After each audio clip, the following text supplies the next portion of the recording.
Is it good? Yep. Okay. They can hear us. Yeah. Tech issues. No, we're good. Yeah. The Heart of the Duelist, a Yu-Gi-Oh! Character study. I'm Majimana, and this is my brother Shockwave. Hello. And you can kind of see the PowerPoint there with the title of it.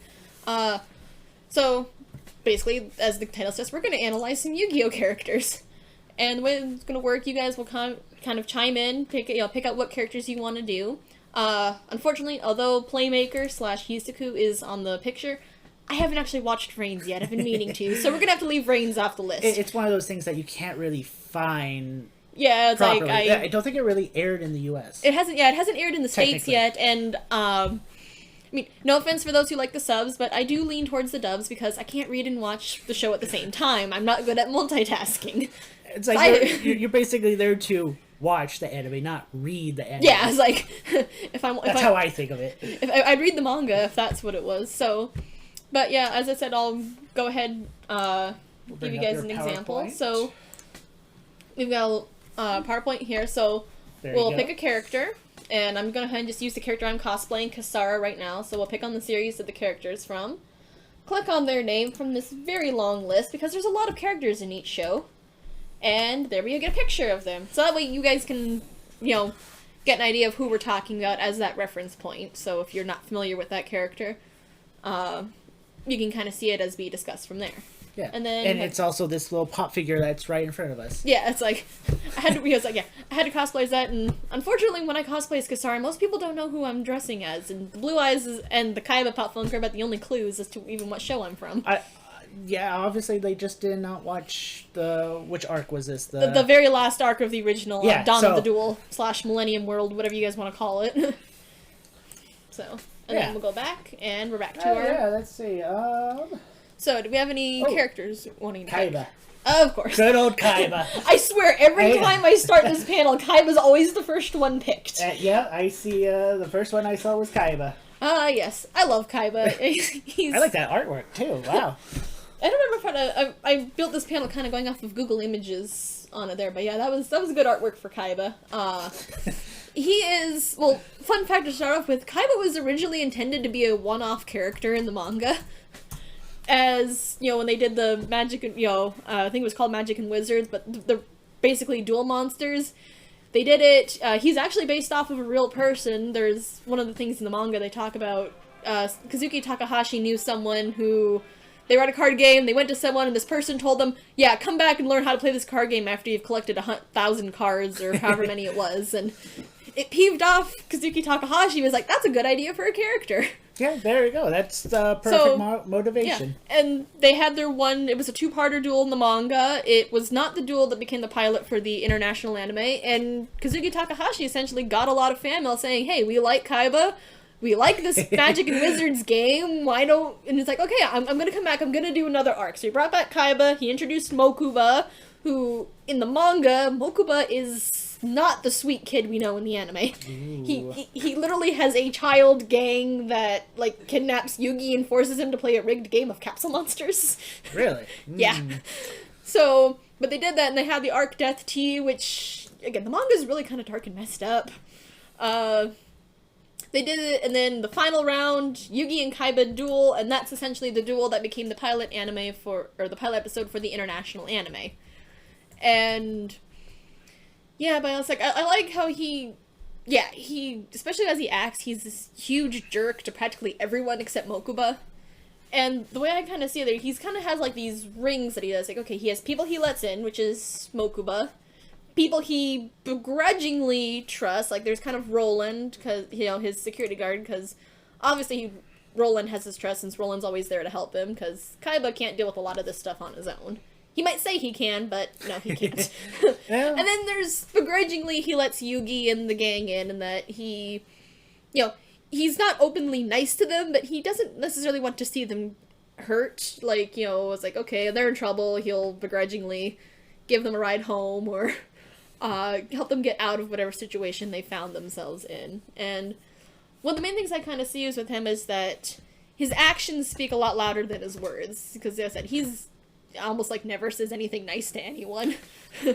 Yeah. But if you look at how he does, like, he always said, he looks out for them. There's one part in the Orichalcos arc after Joey has lost his soul and, Tristan's carrying him and Tristan's on the verge of dropping him and Kaiba kind of makes sure Joey doesn't hit his head on the pavement because that's what it needs. That's what a decent person does, You would think, yeah. Yeah. He's like that. But he looks to make sure that they're safe. I mean, he went out of his way to try to save Taya in Battle City. When Taya was chained during the Merrick mind-controlling Joey duel, because Taya... Oh, yes. Yeah. The... So and granted, in the fact that helicopter probably cost him a lot of money, and he literally sent it swimming with the fishes. Pretty much. So, he's, he's a good guy. Oh, yeah. Shall we, continue on? Yep, let's see. Do we have... let's see. Let's do Crow. Crow. Oh, shoot, that's not what I wanted to do. I hit the wrong button. Yeah, you need to hit... There you go. All right, okay. So... Transition back. Okay. There. Yeah, that one's a user error. So, on to 5Ds. Where did I put him? Crow. Is it Crow? Yep, Crow Hogan. Yeah, right there. Underneath Luna. Okay. It's one of those, I organized the list of characters somewhat by when they first appeared or / importance. So, we have Crow. Crow's another one of those characters that he was kind of added in last minute to the show. 5Ds had a bit of a transition between the first season and the second season that had a lot of changes with there because, in the first season we see Yusei had his own kind of gang of friends. He had Raleigh, Tank, Nervin, Blitz. Those guys kind of gotten forgotten about when Crow came in. And unfortunately when Crow came in, it also kind of demoted Akiza from the third lead of the show. Oh, yeah. So, and... I mean, granted, I think part of this at the time, and it's hard to tell for sure how much of this is actually true, but he plays with Blackwings, and Blackwings were very popular when they came out. They kind of took things by storm. They're very hard to kill. They are still popular. I know. They still are I have issues with Blackwings. I have a lot of issues with Blackwings. When I play the 5Ds video games, Crow is very hard for me to beat, mainly because of the Blackwings. So it's like... but he draws a lot of parallels with Joey from the original series. I mean, he's kind of that rough and tumble. He looks out for his friends above all else, and, he's a big brother because he looks out for a bunch of orphans in Satellite. Or at least he did in the first season when they changed things and they kind of forgot about the orphans, it seemed like. Yeah, it's been a while since I've actually watched 5Ds, but I think I kind of remember it's a rough time. Yeah, and then he ended up moving in with Yusei and Jack, and part of me is just going, who's looking after those orphans? I strongly believe that he probably brought them over to Martha's, the woman who ran the orphanage where Yusei and Crow and Jack grew up, which... points to Martha. I firmly believe Martha is the best Yu-Gi-Oh mom ever. Like, she's the best mom in the entire franchise. So, you talk about orphans, this is like a question that I just thought of. So, is it the same orphan that were the Kaiba brothers grew up? They don't say it, but given there's enough time, I think there's a very decent chance it could be. Yeah. On it from there, but yeah, Crow. Granted. 5Ds at least took the up because with the first two series, you kind of have to ask, where are your parents? Well, they answer the question in this show. They don't have parents. Yeah, that's why there's no one to tell them that driving card games on motorcycles might not be the best. Don't worry about it. But kind of going off topic, but back to Crow, he's like I said, he's like I said, he very I really like him. Like I said. Saying the stuff about him demoting Akiza and the Blackwings issue, that doesn't mean that I don't like him, because I just don't like Blackwings. See, yeah, they are a nuisance at times, especially in the card game itself. Yeah, and I mean, obviously Crow is a popular character. I mean, he got to come up again in Arc 5, which I do think when they showed him in Arc 5, he is very much the same Crow, which, granted, he's probably one of the best ones in there. My disappointment with Crow in Arc 5 is that he doesn't use any of his classic monsters in that anime. Like, you can see on the picture here, he's got his Armor Master with him. And, like, so other ones he used, like, he had Armor Master, he had Blackwing Armed Wing, Boar the Spear, Gale the Whirlwind. There's so many different ones. ones. But he had, like, a lot of his core ones, and he didn't use any of them in Arc 5. And, I mean, I can forgive them not using Blackwing Dragon because the signers technically don't exist in Arc 5 because Arc 5, I firmly believe, broke time and space. Yeah, that one was that was a strange one. Yeah, it's... I mean, so, I can forgive them not having Blackwing Dragon. But come on, give him his armor master. Yeah, give at him least, the armed wing. at least the main character. I mean, yeah, give him... It's okay to give him some updated stuff, but throw the classics in.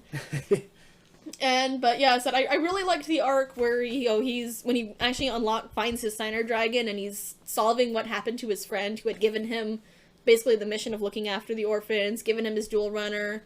That was a really cool storyline for him. I did like the fact that he actually got a draw for the against Team not Team New World, Team Ragnarok in the World Racing Grand Prix because that was good back and forth on those. So okay, yeah, like I said, he's definitely up there. Again, my main issues with him is just that he kind of took spotlight away from other characters. That's not Crow's fault though. That's someone else's fault.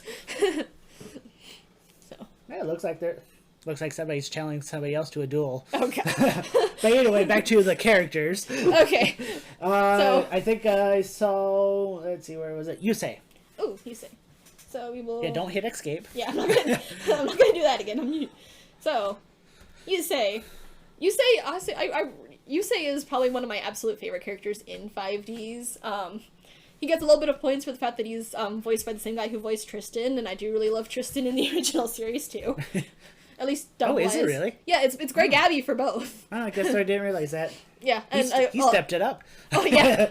Well, so like, that was there was an interview I saw with him when the Bonds Beyond Time movie came out, where he's like he got to do Tristan, and like once he got on at 4Kids, you could audition for pretty much any role you wanted, and yeah, he was really glad he enjoyed Yusei. Yusei is probably was at the time one of his favorite roles, and Greg Abbey thoroughly believes that Yusei could defeat Yugi.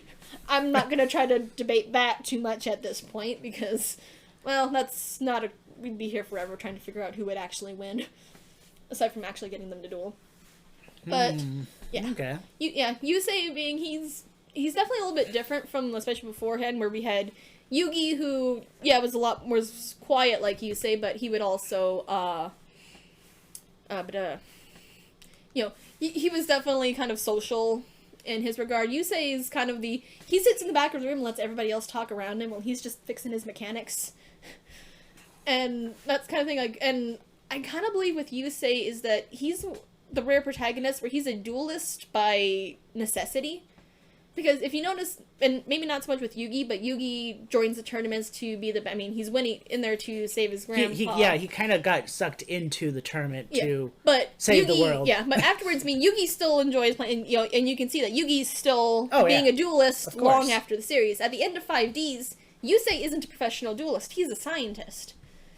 So, developing the inner, Spoilers if you didn't. Yeah. Yeah. This entire panel is going to be spoilers. We can't analyze these characters without talking about what happens to them. True.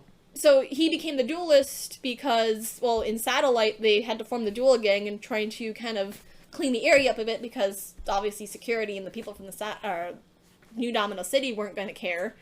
And he was becoming a turbo duelist to try to get them out of Satellite and, basically get them that better life. And, once he no longer has that need to be the duelist, once their mission with the Crimson Dragon is done, he's, said he's not really dueling anymore. There's no other purpose. Yeah, and like I said, I thoroughly believe he's more happy, sitting in his workshop making stuff versus, going out, dueling in front of crowds and on it there. Where do you think the what's that one movie? Bonds Beyond Time. Where does that fit in? Because he's the one that actually went back in time with he's the main one. So, well, at that point, Bonds Beyond Time is definitely canon to the 5D's storyline because in the very last arc, which unfortunately was not dubbed in English, of course. So we're gonna rant about that another time. Same thing with the last season of GX. So it's like it's a pattern. Luckily, those are the only two that didn't get finished as of this point. Aside from Brains not dubbing in the States yet, but the dub has been made, it just hasn't aired yet. It hasn't been released properly. Okay, so because and you can probably guess somewhere. I'm guessing that takes place probably before the actual WRGP tournament starts. Just because once that tournament's done, it goes right into that last arc. But during the arc, when we're finding out about Zone, he was like the main big bad, the head of Iliaster that was causing pretty much everything from season 2. He talks, and we hear about Zone's backstory, and in that backstory, in those flashbacks, you see Paradox, who was the villain from Bonds Beyond Time. Okay. And I think Yusei even mentions, hey, I remember that's that guy that we met at this point that I dueled with Yugi and Jaden on. So, timeline, like I said, I've read that it's supposed to be somewhere probably around the Crash Town arc, but like I said, it's probably somewhere before the tournament actually starts for that season. And for the other seasons, well, with GX, it's after Jaden leaves Duel Academy. So somebody definitely agrees that Bonds is canon. Yeah. And Duel Monsters is the hardest one to figure out. I personally just kind of go with it being somewhere between Capsule Monsters and the Dawn of the Duel arc. Like, there's probably, and granted, I use this in that I use that tournament. It's kind of a twofold thing in a timeline I use for fanfictions I write. Okay. So, because at the very end of GX, and this is going to be a little bit of a tangent, you see Jaden goes back in time to meet Yugi, and he picks up this flyer that Yugi won this tournament. I think they called it Battle City version 2, but honestly, the name of the tournament doesn't matter in this case. But it's just that Yugi won this tournament. Well, it's also a tournament that Yugi is showing up at, and it's got to be a tournament before the Pharaoh left, because during that duel, Yugi turns into the Pharaoh. So, there's got to be another tournament before Dawn of the Duel. So, does the other people realize he does go through this transformation, or? You don't really know. That's one of those really kind of headache questions. I think probably at first they're oblivious, and then as they get to know that the Pharaoh's it's like, there... wait a minute, something seems off. Yeah, I think they slowly get used to it after... Like, I think they just gradually get used to, okay, yeah, there's two of them. He gets more pointy hair. Yeah. Okay, but yeah, kind of going back to Yusei, yeah, that's... Again, that's kind of the timeline for him, and especially given what he found out from the future from Zone's timeline, I suspect Yusei is probably somewhat trying to do what he can to prevent that from happening, because, well... A mech lord invasion is not a good idea. I think we can all agree on that. Oh, yeah, of course. So. Alright, shall we go to the next one? Alright. Let's pick another character. Let's see. Ooh, how about Merrick? Well, let's see. Did I make a separate page for Yami Merrick, or did I just have them both be the same? Where did I stick him? Oh, there he is. Okay, yeah, they're right next to each other. So I have Merrick Ishtar, and I can just slide... Let me, there. Okay. And then I also have Yami Merrick next to him, because you kind of have to talk about both of these together. Merrick is, well, as I said, he's definitely one of the more complex villains that we have in the show. I mean, granted, there's very few villains that are straightforward in this series, which I think is good, because honestly, when villains are evil for the sake of being evil, it's not as interesting. I like to know if there's a reason why, because, from a villain's perspective, they're doing what they think is the right thing to do. Unless they're just sadistic and like watching the world burn. To quote Alfred from the Dark Knight movie. So, Merrick, he definitely has one of the most tragic backstories in the show, and part of this also varies a little bit between if you use, that's why I use manga canon, sub-canon, or dub canon on it there, but, he grew up, expecting this Tomb Keeper's one there, and really, one of the things I feel like, in hindsight, the Tomb Keepers probably should have mentioned, okay, after the Pharaoh leaves, you guys are free, you guys don't have to worry about this anymore. Because part of Merrick was somewhat like, there was nothing to indicate once the Pharaoh leaves what happens to their family, and... Oh, there's no, alright, we know this is going to happen, but what happens after that? Yeah, it's just like, it was just like, the Tomb Keeper's duty ends, and it's like... So like... They didn't there, and he very obviously did not want to be doing this, and his dad, his dad was just like, I would not leave children with Mr. Ishtar. Oh, of course not. No. Mr. Ishtar was not good with kids. Well, I mean, this one, maybe not as bad, but if you flip to the other one, no. Well, Mr. Ishtar is the reason that dude exists. Right. I thought you were just referencing him. Yeah, no, with Merrick's dad. Yeah, I forgot about that. Granted, I kind of think that if Merrick's mom had lived, like, because Mrs. Ishtar was definitely very loving. I mean, she treated Odeon like her own. I feel like there was a movie similar to that. Yeah. Anyway. So, and I kind of think if Mrs. Ishtar had lived, I think she probably could have pacified her husband a bit and, let Merrick actually be a kid and maybe still have pushed Odeon or let Odeon be the heir instead of Merrick. But, and because Yami Merrick, despite the name and the official title for him, he's not a Yami in the same sense that the Pharaoh or the Thief King are. He's literally just a split personality from Merrick. I think that's probably where they get the term, like, Yami Yugi. I think that's where they just use that same terminology. Using it because they referred to the Pharaoh as Dark Yugi as, from what the puzzle did. But yeah, anyway. Because the evil personality came out as kind of protecting Merrick from all of the abuse that Mr. Ishtar put him through and put Odeon through.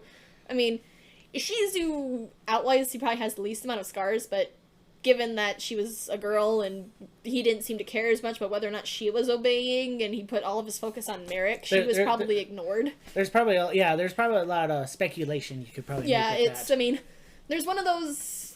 They probably didn't want to get too. I say probably didn't want to get too graphic, but in the manga, it does get pretty graphic in how Mr. Ishtar dies. So, yeah, but they kind of leave the actual abuse to the imagination of the readers, and that's probably for the best, especially because this isn't an R-rated panel. Yeah, that. So, and there's also a lot of misunderstanding with Merrick because after Mr. Ishtar is killed or sent to the Shadow Realm in the dub version, and Shadi appears, Merrick is kind of led to believe that the Pharaoh is the one responsible, even though Pharaoh's not there. He's sitting in a puzzle being solved halfway across the world. And I think part of that, Merrick also put a little bit of blame on Shadi too, but that was part of why Merrick didn't, he resented his duty. He kind of thought that the Pharaoh was responsible for his father's death, even though it was, this crazy psycho here. And, yeah, it just kind of twisted it from there, and really, I mean, again, as kind of implied, Odeon's the main one who kept Merrick on track, and, you know. If you actually watch the Battle City Finals, you can definitely see how crazy this guy looks. He has the veins sticking out. He gets like... Yeah, granted, they don't give an exact reason for why he's doing that, but yeah, he's just, there. So you can see it better. So, yeah, he's on it there, and of course, fun fact, if you only watch the dub, the Millennium Rod hides a knife inside of it. Oh, so, yeah. What was it, the manga, or what was it? No, the rod.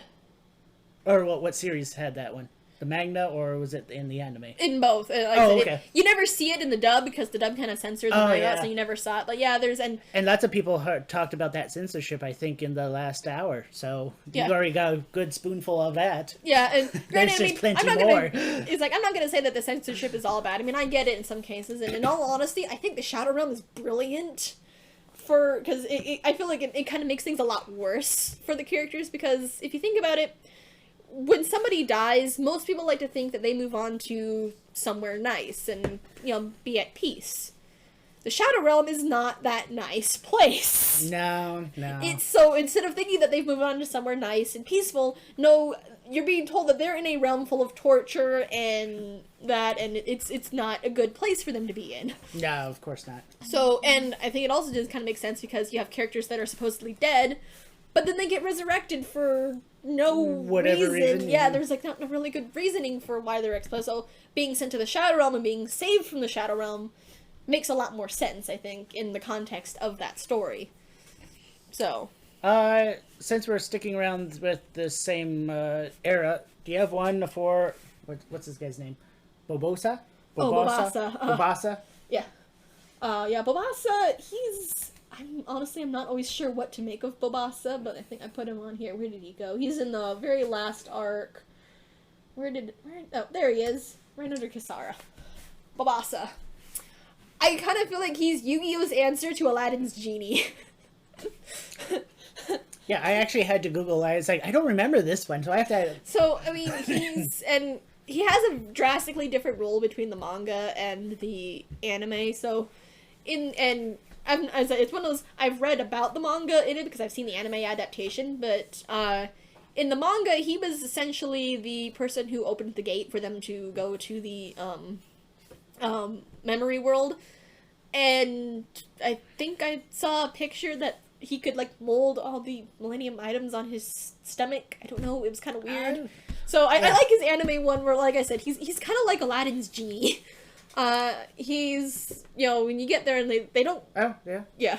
I see a picture right there. Yeah, he actually has it all just like and. But because he, like he said, he pretty much spends most of the time eating, and they're all kind of looking after him, and he's, they're looking on it. Like, one of my funniest bits is in the arc when the pharaoh is missing after Bakura took the puzzle. They're trying to find it, and they're looking along the river for where the pharaoh might be, and he comes on, he's like, look what I found, and he turns around, and the pharaoh's cape is on his back. And then Joey's just like, there didn't happen to be a person attached to that cape, was there? I hope not. It's like, nope. But it's like, and then of course, they spend the time where they're looking for information, trying to figure out the pharaoh's name, and he, they feed him all the food that he wants, so he's not hungry for once, and probably the only time in the entire anime. And then he expands like a balloon, and they ride him like a magic carpet to the pharaoh's tomb to find where his name is. And it's like... So, yeah, definitely feels like a unofficial genie. Yeah, he comes across pretty much as a genie character, and like I said, he's a very sweet guy, but they really didn't explore a lot to what he really was, and granted, unfortunately, the whole arc kind of suffers from that, because it's a very short arc. I mean, the Dawn of the Duel arc, which you would think would be a very long and important arc, seeing how we've spent the entire series trying to figure out what the all of the pharaoh's past, and the arc isn't even as long as Duelist Kingdom. Oh wow. So it's like, yeah, I think it's about a few episodes shorter than Duelist Kingdom, and I'm not counting like the legendary heroes and Dungeon Dice monsters in that count. So it's like, if you count from like episode 1 to when they leave Duelist Kingdom, like I said, it's probably about the same length as that. I think a few episodes shorter. So yeah. So they could have expanded so much more in the Millennium World arc, getting to know a lot of these characters, and yeah, but Boss is just one. It's like, it's so hard to figure out exactly what it is he's doing. And I'll admit, I kind of like characters when you don't always know what you're thinking, because they're such a wild card, and you just know when they show up, something interesting is going to happen. Yeah, yeah. And they apply that to Babasa, and he's just so... It's hard not to smile when watching him, though, because it said he's so sweet and he's funny as heck. Yeah, they kind of have to. Yeah. Alright, shall we continue on? Okay. So let's pick another character, guys. Let's see. Let's do something from Zexel. Change up a little. Let's not totally focus on the original. How about Shark? Reginald? Yeah, Reginald. Yeah, that's why it was so kind of funny when in the dub, and his sub name I believe is Ryuga Kamishiro, but and I might have butchered that pronunciation. But yeah, that's a bit funny in the show, was that they called him Shark through the first like several episodes, and then when they're reading about what happened to him at the tournament, and Tori's reading over his shoulder, Shark's real name is Reginald. Oh yeah. It's like really that's what his name is. So I like one of the comments in the chat. His hair looks like an angry octopus. That might have someone by design, seeing how he does use a water deck.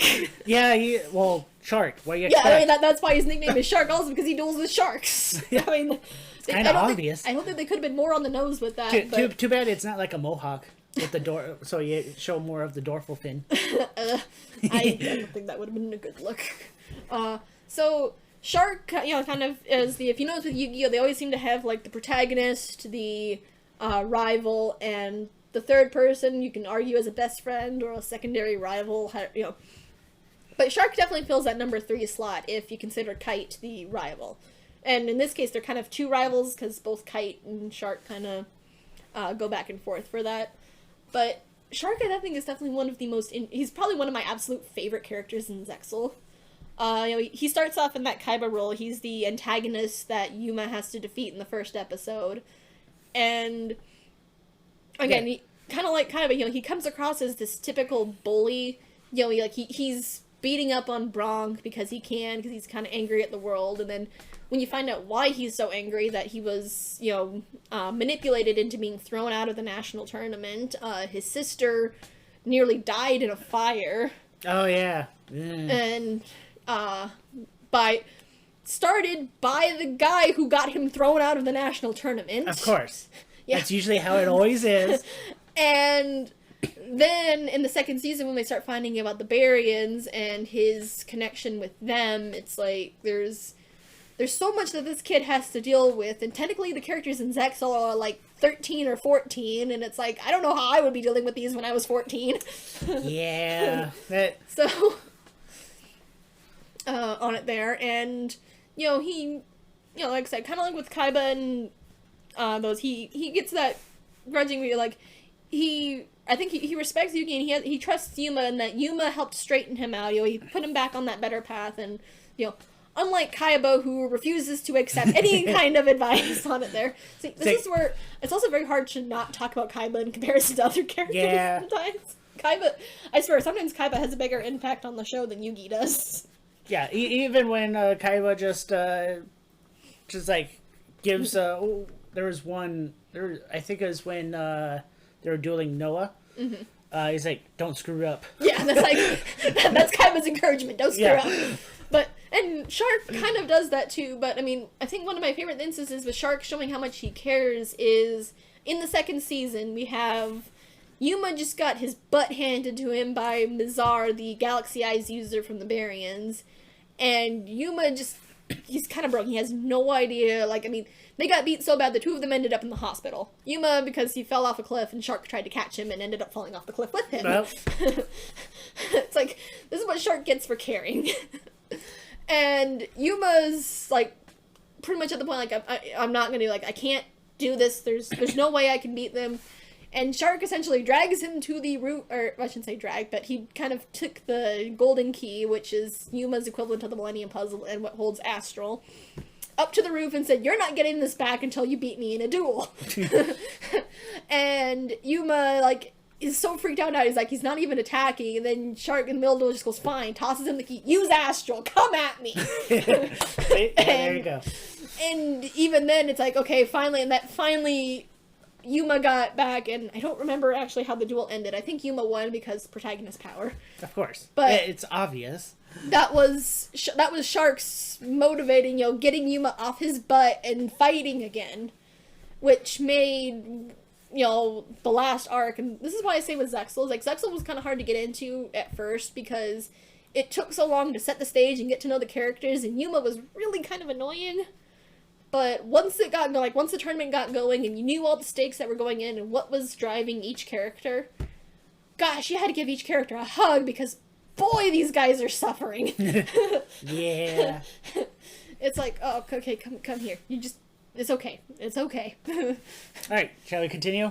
Yep. I think that's a good amount of with good old Shark. Yes. What other ones do we have in? Let's see. We have a Nesbit request. Ooh, Nesbit. Now, unfortunately, because with the Noah's Ark characters, and where did I...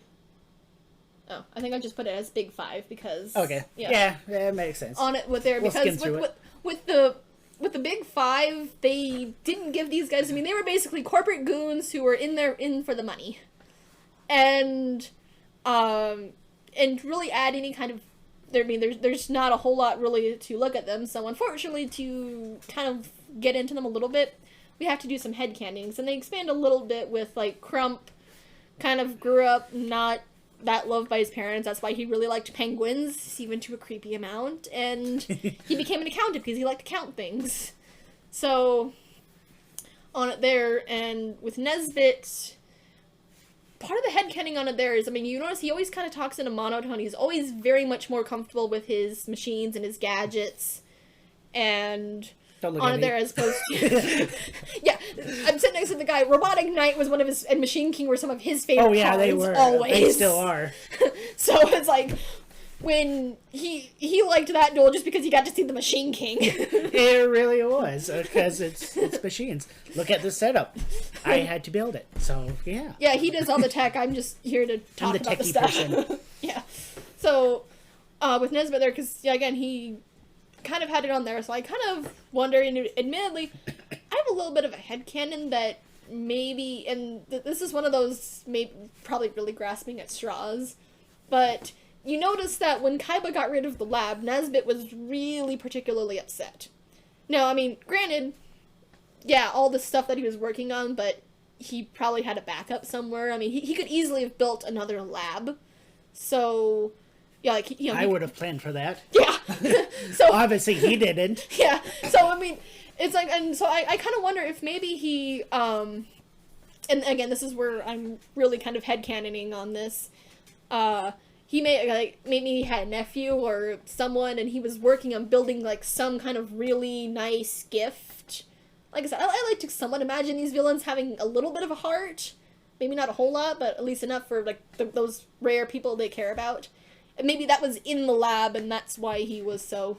And I kind of think that maybe it was Robotic Knight toy, which might be why he picked Robotic Knight as his deck master for... Yeah. And it seems appropriate. Yeah, like I said, I mean, there's no canon proof for that whatsoever, but that's kind of what I like to think. He's one of the ones that's, for that reason, is somehow easier to imagine more depth to him than the other ones, like Johnson. I have no excuse for Johnson. I have no excuse for Gansley, either.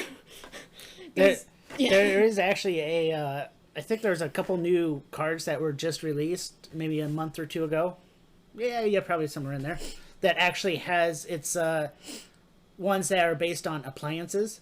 Mm-hmm. So I think they're called like Appliancer or something like that. Mm-hmm. But on its assembly line, on one of the cards, artworks, and it has Robotic Knight doing like a little checklist on it. So it's like, oh yeah, there you go. You gotta go probably, with that. Probably a little bit of a nod to the Big Five. I mean, the other kind of interesting thing I read about with the Big Five that I hadn't noticed at that point, but if you look at the duels, Joey dueled Johnson, who used the Judge Man, which was a monster that Kaiba used in Duelist Kingdom. And Kaiba dueled Lecter, who used Jinza, was a monster that Joey regularly uses. Yeah. So it's like, that's a fun little switch around. Yeah. So, shall we continue on? Yeah, okay. There's, people really are wanting to know about Siegfried. Oh, gosh, Siegfried. Okay. Let's see. Where are you? I just saw him right before you clicked on... There he's at the bottom. Yep. Because I kind of organized them a little bit by season on that list. So, Siegfried von Schroeder. He is literally the only main antagonist of any of the arcs to not duel Yugi at all. Oh, yeah. Because he actually was beat by Kaiba, and then he let his little brother duel Yugi, and Yugi still won. And, I mean, they kind of set it out to kind of be a German version of Kaiba. Only less, the German less successful version, and I mean, yeah, and I've heard it phrased as essentially, Siegfried's problem is that Kaiba beat him in line at the patent office. Oh yeah, because they both, I mean, they were following such similar paths that, you know, their companies were making war machines and competing with each other, and then once their fathers were no longer the ones in charge and Kaiba and Siegfried took over, they both made the same switch to games at probably about the same time. It's like, you know, Schroeder Corp's always like a step behind Kaiba Corp, and that's what, like, irritated Siegfried, but, he's definitely, obviously, he's very skilled at hacking, seeing how he was able to hack Kaiba Corp with very little resistance until Kaiba actually figured out what was going on it there. And I guess maybe I think part of him, because I think his soft spot, like Kaiba, is Leon, his little brother. And it's also one of those where I kind of like to think post-series, like after the Grand Championship and, you know, Leon and Siegfried are kind of like, you know, brotherly hugging it out after being defeated. I like to think that those two kind of go on a better path after that. I mean, I always like to be hopeful for the characters in that they sort their lives out and, you know, become better people. And honestly, and part of this is because of a fan fiction I read at one point, but Kaiba and Siegfried might have to deal with the fact that it's very easy to imagine Mokuba and Leon becoming friends. And if those two are friends, how much do you think Kaiba and Siegfried are going to have to interact afterwards? Right? So it's like, I feel like those two could somewhat bond over they're big brothers that care about that are looking after their little brother, because, I mean, we know that Siegfried, we see Siegfried's dad in that flashback talking to Gozaburo, but we don't hear anything about them afterwards, and since Siegfried's in charge, I think it's probably reasonable to assume that their dad is passed, or has other really complicated situations that make him no longer head of the company. Yeah. Because I don't think Siegfried probably would have rebelled as badly as Kaiba did against Gozaburo, because Gozaburo's horrible. Alright, so I got next one. Well, one of the ones I like for the next character. Okay. Unless you're not done with him. No, I mean, there's... Yeah, like I said... I bet you could talk a lot more, too. Yeah, I mean, I could easily... I was like, this panel's only 1 hour. I could probably easy go for much probably longer than 3, that. yeah. Well, you've seen all the characters. Yeah, like you've seen the one list? Yeah, there's like 5. Yeah, there's 5. There's 5 lists all about that 5. One, so... And that's not even counting brains that we haven't gotten to yet. I'll make it 6. Yeah, we'll eventually get to 6 on this list. GX. We're going to go do Bastion. Ah, Bastion. our Australian You really British need to change something. the font on this. I cannot read that. Well, part of it was the default color for the hyperlinks in PowerPoint, and yeah. You'll fix it later. Yeah. Anyway, Bastion. Bastion is the character that I think that the writers really had no idea what to do with. And it's like, poor guy keeps getting forgotten about, because he's the character that, when you start off, he kind of almost looks like he's gonna, I should say, GX didn't entirely follow that big 3 mold, in that 80 to 90% of the duels were Jaden, and occasionally they thought, oh yeah, we should give this one character a duel to make us remember that they are important, but we'll go back to Jaden. So, Bastion kind of looked up as being kind of that, he was almost set up as a rival, and that they showed a lot in the early episodes, with the yin and the yang. Jaden was the dragon and Bastion was the tiger. Kind of those conflicting ideals under there, that Bastion was going to be a really big rival to Jaden, and it came to the head in the school, or being the representative for the school duel in the first season, which, by the way, the school duel as an annual event never happened again. Right? They say, that's true. It's like, this happens every year. Where was it in season 2 and season 3/4? Well, now do those seasons that what we watch actually different years? Yeah, or is it all the same year? Each season was a different school year. Oh, was it? Okay. Yeah, with 3 and 4 each taking the 3rd year for them, because it was a 3-year school. So, anyway, they were the representative for that, and then that was literally the only time that Jaden and Bastion dueled. Obviously, say it wasn't that important then. Yeah, and the other thing with this, they show him early on, his first, full duel, he has 6 decks. You don't see any other character that has 6 decks. He's got 1 for each attribute. I know, I really like that, because that's what I do. And, yeah. And we see his water deck, because the water deck is what he uses against Chaz when those two duel. And he uses, a modified version of it against Jaden. And then we see the Earth deck when he duels against Tanya, and then later on, his last duel in the Society of Light arc. Those are the only 2 decks we've seen, and in the opening of the show, when they show him, they literally show him his Water Dragon, his signature monster of the Water deck on one side, and the Fire Dragon on the other. We never see that Fire Dragon as a duel. We don't know what the Fire Dragon does. I feel like it's probably something with that the Water Dragon, the bonding H2O. Yeah, and all it's that. probably a combustion. It's probably with the combustion. Yeah, because it's science. Yeah, because that's the thing. He was a science person. And it's one of those people. People who probably don't study chemistry would entirely catch everything that he's doing, and. Us having a dad who was a chemistry major, we've picked up a little more than we should. Or at least, so we probably know more than some people about chemistry. Yeah. So, but, some is more than we want to. But, like I said, they never did anything with it there, and then, like I said, he dueled against Jaden there, and then he didn't duel again until the Shadow Riders arc, and he's one of the 7 picked to wield a Spirit Key. And then he loses his only duel in that to Tanya. Oh, yeah. Which, that was, I mean, I'll admit, I kind of like the couple of Tanya and Bastion. I mean, those two, just because the way that they kind of reconnected when she came up again in season 3, it's like, okay, they're Do you have a character profile for her? Yeah, Let's see if we can actually show a picture. Yeah, it'll be easier too because I have her listed with the Shadow Riders. That's Tanya. So this is who the we're talking Amazon, about. yeah, because she was the Amazon Shadow Rider.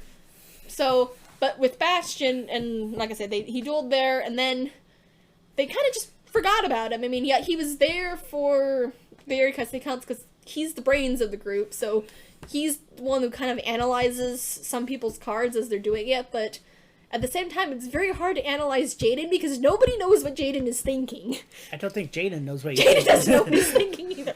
Except for food. Yeah, food and dueling. That's like, there's a bit where Jaden forgets that the water from a legendary ocean is just a hologram and he thinks he's gonna drown. It's like, Bastion, Jaden, you do realize it's not actual water. Oh, right. So, I'll flip this back to Bastion. Maybe. At least it's easier since we clicked on the hyperlink. Yes. Okay.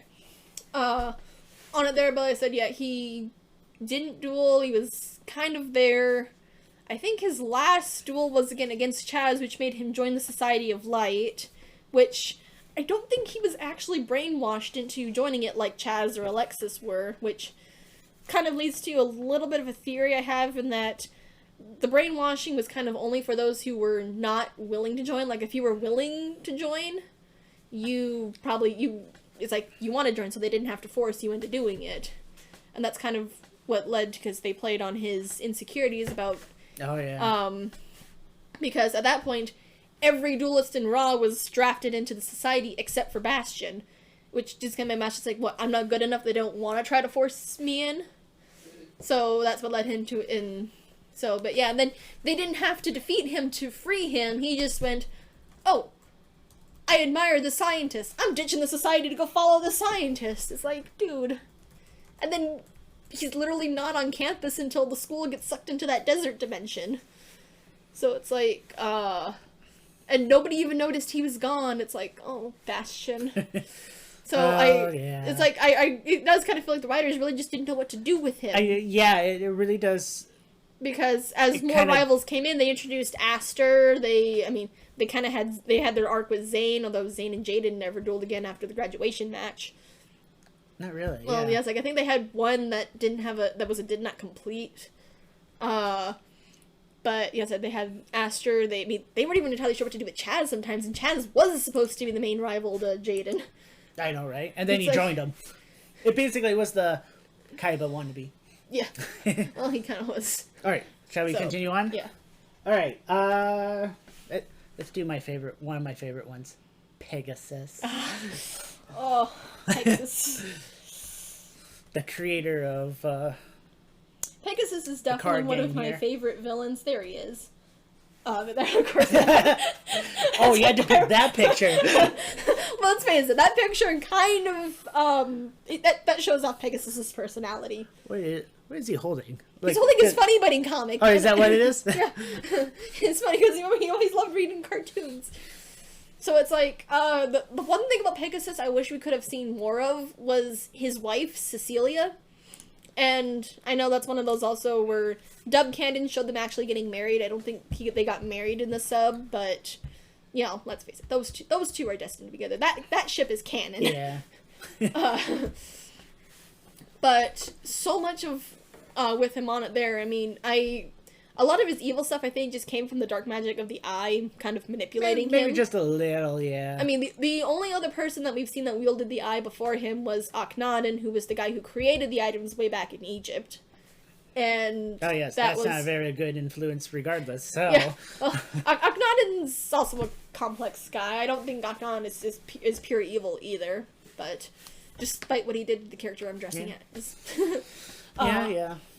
Anyway, but with Pegasus, because everything that he did in Duelist Kingdom was with the goal of bringing back Cecilia. And, because, I mean, he loved her so much, and he didn't know how to go on without her. So, Because, I mean, even finding the eye, he was going through Egypt because, you know, the Egyptians believed in the afterlife, and he wanted to reach there because he wanted to connect with Cecilia again and get her back. Find a way to do it. Yeah, and that's what At least he was motivated. Yeah, and that's what led to him meeting Shadi and getting the eye. And that's where, with the eye, he firmly believed that, you know, he could succeed in doing it. Then, of course, when he lost the eye, he shows up again in the Orichalcos, and he's actually very, you know, helpful for them. So he looks out for them, so he's like, okay, yeah, I screwed up. I think after that, he kind of finally learns to let her go a bit. I mean, obviously, he's, you know, he still has his kind of shrines for her and her portrait up in the castle, because, I mean, I don't think he's ever going to stop loving her. Oh, yeah. But so, I do like how this points out, and definitely makes sense. So, for his fun side, that's in his deck, he has Toons and the Relinquished monsters. Mm-hmm. So, the Toons are his funny side, fun, lovable side, and Relinquished is his darker side. That's probably why you could definitely see it, especially when Relinquished only has an eyeball. Yeah, or like that with looks the thousand exactly eyes like the Millennium Eye. That emphasis on eyes is very likely the reference to the fact that the Millennium Eye is what he's wielding. Yeah, exactly. Especially you can see it in Thousand Eyes Restrict, when it Relinquish becomes more of a purple with many eyes, but its main one is the golden color. The main eye looks like the item. The eye in his eye socket. Mm-hmm. Yeah, and also, I might have to look at the little snapshot in the Orichalcos arc when Mai defeated him. I don't think he really used Relinquish after that. I kind of think he stuck with just the Toons. Because he never used Relinquish when he showed up in GX. Yeah. And, like I said, we only get a glimpse of the duel between Pegasus and Mai when she defeated him. So I don't know if Relinquish was on the field or if it was one of his other monsters. I'd have to look again to be sure. I will have to take a look at that. I'm not sure like, either. It would make sense, sure. like, if that was the case, if he's no longer using Relinquished, then... So, because like I said, I do love when he shows up in GX, because it really feels like in GX he's kind of just screwing with everybody around him. Like, when he duels both Crowler and Bonaparte at the same time, because they think they're fired, and so they want to get a job at Industrial Illusions. And he's like, okay, fine, I'll duel both of you. If you win, you get the job. Now, whoever wins whoever has more life points gets the better job. So it makes them start fighting with each other, and he's just like, I got it. Yeah, have fun. They just destroy each other. Yeah, pretty much. It's like, dude, you guys need to focus on beating him, because he's literally messing with you. And one of the other aspects that's kind of explored a little bit in the Yu-Gi-Oh! R manga. Now, one of the things to note, with manga and anime being different, in the anime, Bakura just took the Millennium Eye and Pegasus was, severely injured, and he eventually recovered, because we see him in the Orichalcos arc on it in there. Well, in the manga, he was actually killed when that happened. So we don't see Pegasus again after that. The Orichalcos isn't in the manga, neither is Grand Championship or Capsule Monsters. But the Yu-Gi-Oh! R storyline kind of takes place at that Orichalcos equivalent. And that's where you kind of see the implications that Pegasus has kind of been taking care of orphans also. And so he's had some proteges, and that's where it's like, yeah, Pegasus has found other people he cares about too, which I don't like that he died in the manga, but I think that at least the fact that he became such a person that these other people cared about, that they were trying so hard to bring him back from the dead. Okay. Is a nice touch that just showed that, I think he has a small place for a soft spot for kids. Yeah, probably. Probably just a little. He lends himself to being a fun uncle-ish character. Alright, do you think we have time for one more? Let's see, I think we can. About 5 minutes? Okay, yep. Alright, so the last one I saw was Cyrus. Ooh, Cyrus. That should be a good one. Yep, and I'm gonna draw yellow motivational. Yes, yeah. One of the rare times that Cyrus is confident. Cyrus had probably one of the most consistent arcs of GX. Of course, granted, that bar is kind of set pretty low, because a lot of the GX characters were very inconsistent at times. Like Chaz and Bastion and there, but Cyrus is very much, he's the character that grows up. He has no confidence in himself at the beginning of the season, and he starts to learn that from Jaden.